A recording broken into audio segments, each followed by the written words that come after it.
Welcome back, everyone. Today we're going to talk about different ways that the public sector can receive funding and different incentive structures that kind of lay beyond that. So there are three main sources of government funding. We've got fees for government services or user charges. There are, of course, taxes and borrowing. All right. So let's talk a little bit about a government's budget constraint, right? So this is sort of like what goes in should equal what comes out, right? This is the limit on government spending and transfer payments. It's imposed by the fact that every dollar spent should be provided for by taxes or for, right, borrowing or other fees from services. All right, let's go forward, right? Okay. So the tax base, what is the tax base? The value of goods, services, wealth, or incomes subject to taxation. So it's basically all of the things that are subject to taxes, right? And we've got the taxed rate, which is the proportion of the tax base that must be paid to a government as taxes. And then there is, of course, the marginal tax rate, right? And whenever you think of marginal, you should think of additional, right? If that word maybe confuses you a little bit.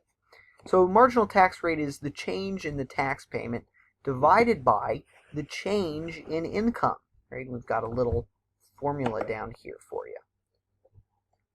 Now the tax bracket. A tax bracket is a specified interval of income to which a specified and unique marginal tax rate is applied. And if you forget what marginal tax rate is already, you can go to the previous slide. And the average tax rate is the total tax payment divided by the total income. Notice that they can be a little different. There is proportional taxation, and in this type of, proportional tax system, regardless of different individuals' incomes, their tax bills comprise exactly the same proportion, right? So your tax bill is proportional to your income. So taxpayers at all income levels pay the same percentage, right, the same proportion of their income in taxes. Here's sort of a brief example you can take a look at, right? So there's also progressive taxation, and in progressive tax systems, as income goes up, a higher percent of the additional income is paid to taxes. Here's sort of another progressive taxation, kind of chart. And in this case, the marginal tax rate is greater than the average tax rate. Right? So there's also regressive taxation, which is pretty much the opposite of progressive. Right? As more dollars are earned, the percentage of tax paid on them falls. A smaller percentage of income is taken in taxes as income rises. So we can kind of see this sort of as an example here, where we have marginal tax rate in this example is less than the average tax rate. And see why that is, right? So let's sort of think about a question. What types of taxes do federal, state, and local governments collect?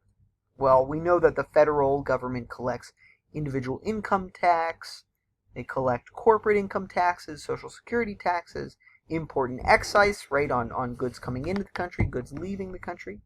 And we know that state governments and local governments, they take sales tax and property tax and personal and corporate income taxes on top, right? If you've ever looked at maybe your paycheck, you can usually see what's taken out and where.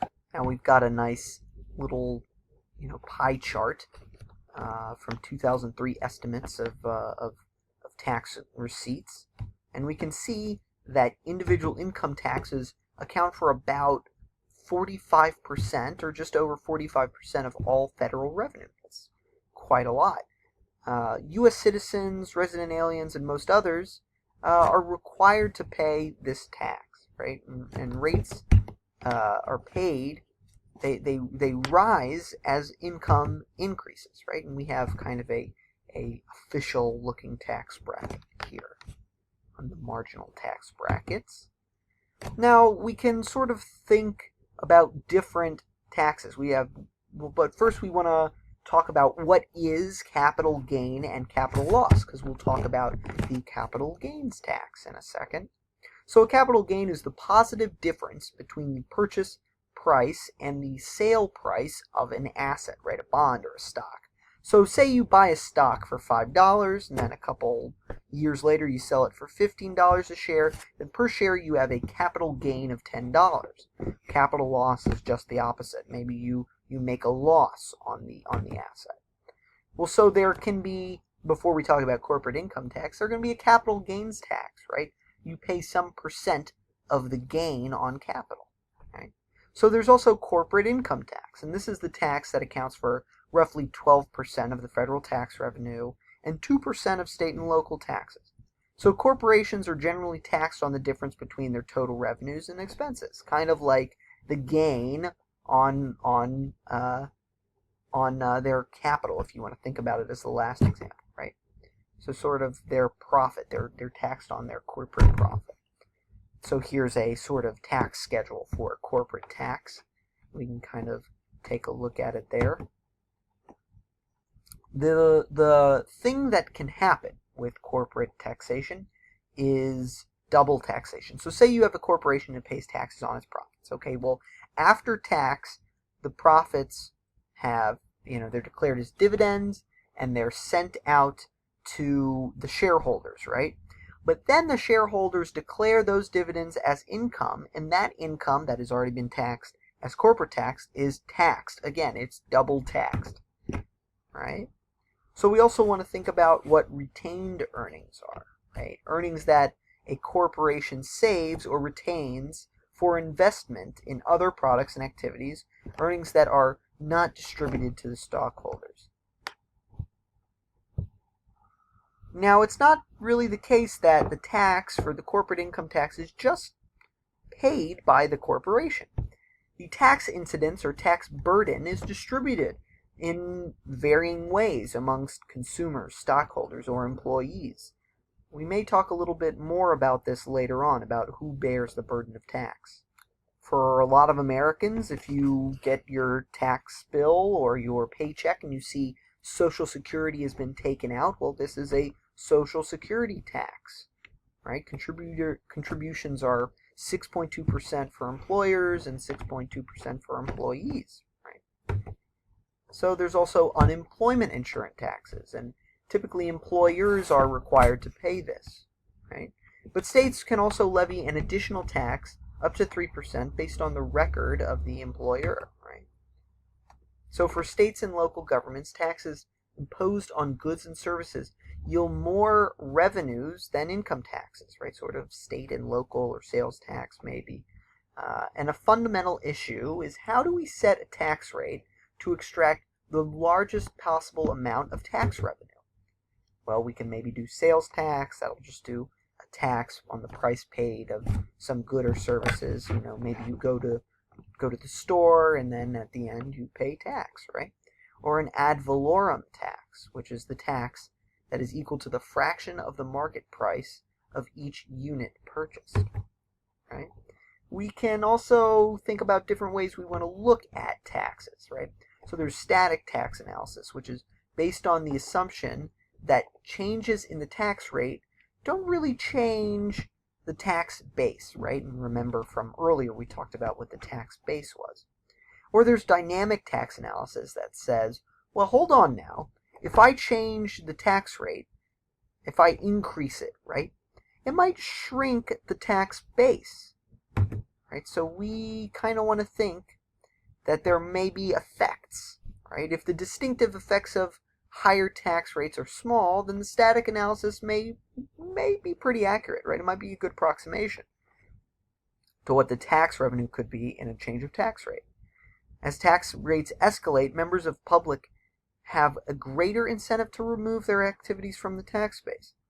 A dynamic analysis would be necessary to determine the overall effect on government revenues, right? We want to see, how does the tax base change as we change tax rates, right? So we want to maximize tax revenues, right?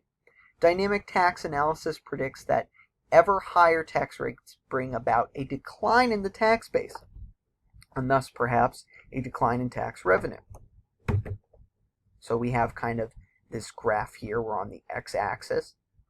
We have the sales tax rate and sort of this curve, right? This sort of concave shape, this sort of hill-looking thing that says that as tax rates go up, then we have tax revenues going up, up, up, up, up, and then it hits sort of this point at 6%, and then maybe it falls, right? This is just an example of what it might look like. Right? There's also different things of an excise tax, which is a tax levied on purchase of a particular good or service, or a unit tax, which is a constant tax assessed on each unit of a good or service that is purchased, by a consumer. Now these may have different, effects. An excise tax on gasoline may become just added cost of production. This shifts supply curve up or out, as we talked about earlier, by the amount of the unit tax, right? If we're talking about a unit tax. Consequently, the equilibrium price of gasoline will go up, and the equilibrium quantity will go down. We saw that when we were talking about changes in supply and demand. So here we kind of have this nice graph that relates to that, and you can kind of look at it and see what we're talking about here, where supply is moving from S1 to S2. But, we kind of want to think in this, where we're taxing gasoline, who actually pays the tax? In the example we just had on the previous slide, the price that each consumer pays is about 30 cents per gallon higher. Therefore, consumers pay 3/4 of the excise tax, and producers absorb just the remainder.